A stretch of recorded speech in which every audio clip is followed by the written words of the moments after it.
Friends, ఇప్పుడు మీరు చూస్తున్నారు కదా, ఈ బంతిపూ మన భూమిలో కప్పెడితే ఆ బంతిపూ నుంచి మొక్క వచ్చింది చూడండి. ఆ బంతిపూ మొక్కలు ఇప్పుడు పూలు కూడా పూసినాయి. మనకి ఎక్కువ వింటర్లోనే, వర్షాకాలంలోనే ఎక్కువ మనకి పూలన్నీ వస్తుంటాయి. కాకపోతే ఏంటంటే నా లక్కీ కొద్ది సమ్మర్లో వచ్చినాయి ఫ్లవర్స్ చూడండి. ఈరోజు వర్షం పడ్డ వల్ల కొంచెం కలర్ఫుల్గా కనబడుతున్నాయి ఫ్లవర్స్ అన్నీ చూడండి. మనకి లాస్ట్ వీడియోలో ఏంటంటే బంతిపూ నారుని వేరు చేసి నేను విడివిడిగా పెట్టాను చూడండి.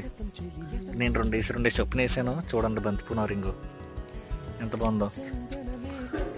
వీళ్ళకి ఏంటంటే సమ్మర్లో వాటర్ ఎక్కువ వల్ల మొక్కలన్నీ బతికినాయి, లేకపోతే ఈ ఎండ దెబ్బకి చనిపోదును. ఇవన్నీ బంతిపూ మొక్కలే మొత్తం.